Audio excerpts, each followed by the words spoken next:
Thank you very much, Judith, for that lovely welcome. Good evening, all. Da da dee da dee da lum da dee da lum da da da da dee da lum da dee da lum da da da da dee da lum da dee da lum da dee da lum da dee da lum da dee da lum da dee da lum da dee da lum da dee da lum dum da dee da lum da dee da lum dum. This is a Bodhran, B-O-D-H-R-A-N. It is a goatskin or a sheepskin drum that goes back over 4 centuries in Irish history. It is played with a carved piece of wood, which they call a tipper, because one literally tips the skin of the drum in order to play it. Now, at one time in Ireland, there were no tippers. People played the bodhran with the tips of their fingers and their thumbs. But the tipper came into being, and that is a rather interesting story. Now, they say even today, if you go to Ireland and you're looking for great traditional music, you go to the County Clare. Not to say that you won't find traditional music in other counties, but Ireland has a great tradition in Clare of wonderful musicians, magic music, and wonderful bodhran playing families. And it is said of all of the bodhran playing families in the County Clare, the greatest were the McNamara's. No matter where you went in Clare, if you found McNamara's, they all played the bodhran and played it very well. And it's also said that the greatest of the McNamara's was a man by the name of Stevie McNamara, or Stevie Mac. Now, Stevie Mac lived somewhere about the beginning of the 20th century, maybe a little earlier. We don't know for sure. But we do know when Stevie Mac sang his songs and played his tunes and played the rhythm of his drum, the music was magical. People couldn't help themselves. They just had to get up and dance. And even the elderly who may have had difficulty in walking. Now, Stevie Mac, when he was a young man, he lived in his cottage outside of his hometown of Inishdiamond. If you went past Stevie Mac's house, you would notice that the roof needed to be mended, or the garden needed to be weeded. It wasn't, because Stevie Mac was always off playing the music. Every day he would wait until he got word of where the next wedding was going to be, or a ceilidh, a gathering in order to celebrate. As soon as he got the word, Stevie Mac put on his long brown coat. He always wore his long brown coat. Took his bodhran, put it under his arm, whistled a tune, and was off to wherever the celebration was going to be. This one night, Stevie Mac was out very late playing at a ceilidh with his father, with his friend Charlie O'Donnell. When he came home, he fell into a deep sleep and didn't wake up until the sun was going down the following evening. "Oh, Lord," said Stevie Mac, "I'm supposed to be playing at the Shannon wedding tonight." He jumped out of the bed, dressed himself, put on the long brown coat, put the bodhran under his arm, whistled a tune, and went out the window on the first floor of his house. You remember I told you Stevie Mac didn't have time to take care of the house? So much so that the branches of the trees came right up to the window. It was a typical Clare night. Foggy, misty, so much so you could barely see the hand in front of your face, and there was little moon to help you out. Well, Stevie Mac, He was in such a hurry to get to the Shannon wedding. Didn't he make the wrong turn off the main road? And he found himself way up in a lonely road up in the mountains. I've been all over the County Clare, and I don't remember a place like this. And the wind picked up, and the rain started to fall. I better find myself some shelter. In a little while, Stevie Mac came to a wooden bridge going across a narrow stream. And when he got across that bridge, he found himself looking up at one of the largest houses he had ever seen in his life. It was pitch dark. There didn't seem to be a soul in it as Stevie Mac walked up the stone path in the direction of the gate. Screech! He was barely able to get the gate open because of the rust on the hinges, but open it did. And soon he found himself inside of the house. He reached into his pocket and took out his candle and matches. Now, bodhran players always carried candles and matches in case they needed the heat from the candle to heat up the thickness of the skin of the bodhran. Stevie Mac went down a long hallway until he came to a very large room. It seemed to be a banquet hall.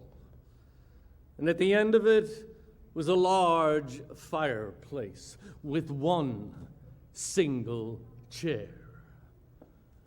It's for sure I won't get to the Shannon wedding tonight, but I'm going to sit here, play a few tunes to keep myself company. He took off the long brown coat, took out the bodhran, and started on one of his favorite tunes, the jug of brown ale. The da da deedle dum the deedle dum da, the da da deedle dum the deedle dum da, the da da deedle dum the deedle dum da, the dee da deedle dum the deedle dum da. Stevie Mac was just coming around to his favorite part of the tune when he heard an eerie voice. That's not my voice. Asher, it must be the wind coming down the chimney, and he played on. But in a few moments, that eerie voice came again. Stevie Mac, stop that infernal racket, or I'll be coming down the chimney, and that surely will be the end of you. Ha, said Stevie Mac. No one tells me when to finish the tune. The tune is over when it's over. And he continued to play. And suddenly down the chimney came a figure, the body of a man, dressed in a beautiful sheepskin coat and pants, beautiful leather boots.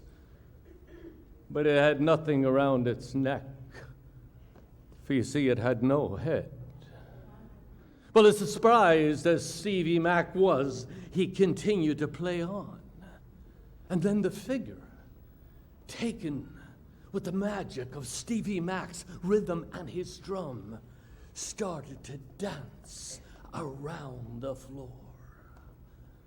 A moment later, another voice, a caterwauling screech. Stevie Mac! Stop that infernal noise, or I'll be coming down the chimney, and that surely will be the end of you. Down the chimney came another figure, the body of a woman and the head of a goat. And it too, taken with Stevie Mac's music, danced around the floor with the other figure.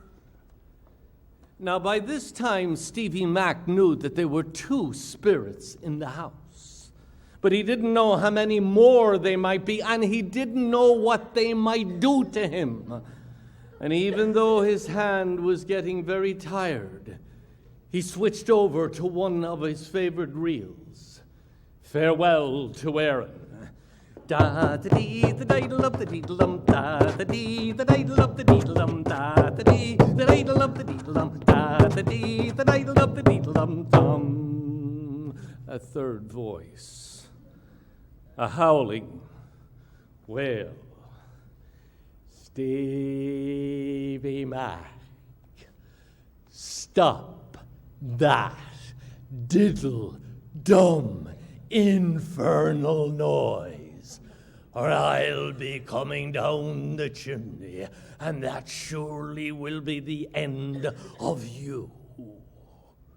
Down the chimney came the largest cat that Stevie Mac had ever seen, bearing his eyes down on him, dressed in a beautiful hat and a lovely suit, standing on its hind legs, supporting itself. And it too, taken with the same playing of Stevie Mac's music and his bodhran, joined the other two as they danced around the floor. Well, Stevie Mac continued to play, even though he was very tired. And down the chimney came more and more spirits, and they joined the wild dance. They danced. Stevie Mac played. The winds picked up. The rains came. They danced. He played. Winds, rains, dancing, playing, winds, rains.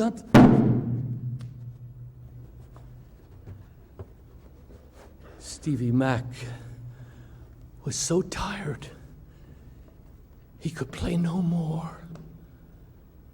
He put his head on his bodhran and fell into a deep sleep.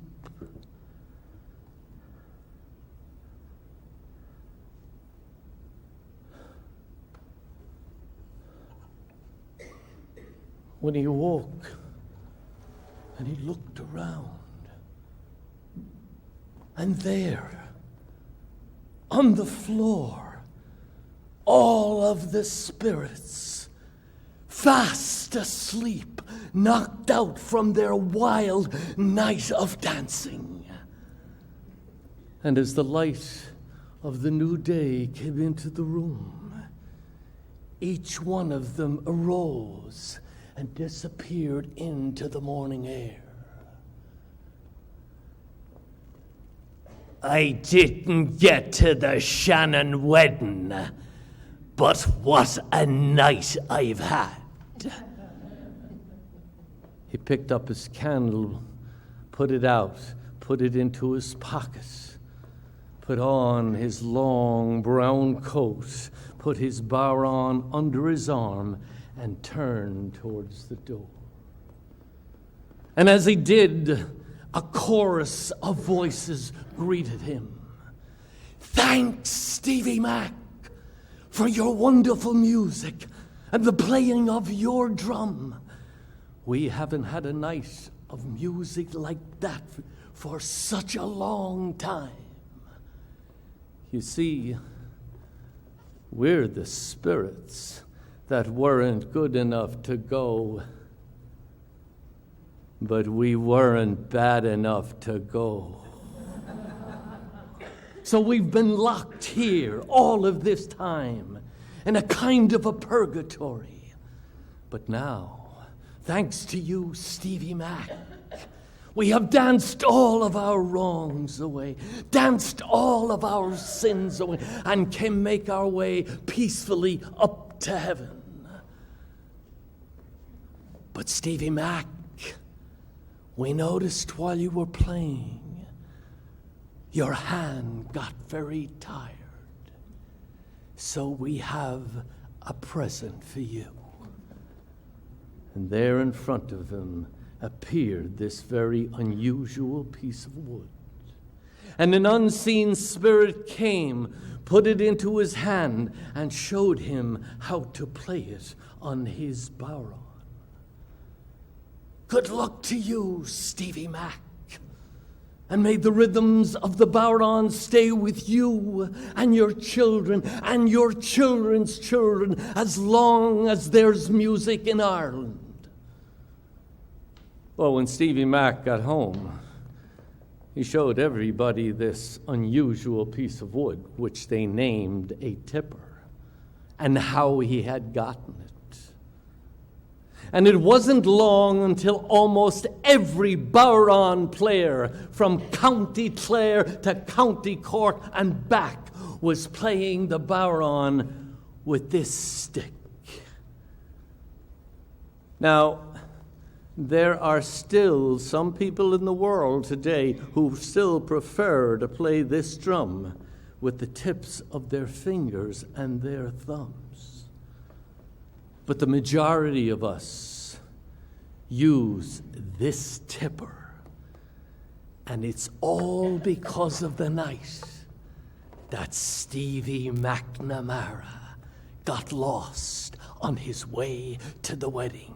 The da da dee dum the dee dum da, the da da dee dum the dee dum da, the da dee dum the dum da da da, the dee da dee dum the dee dum da.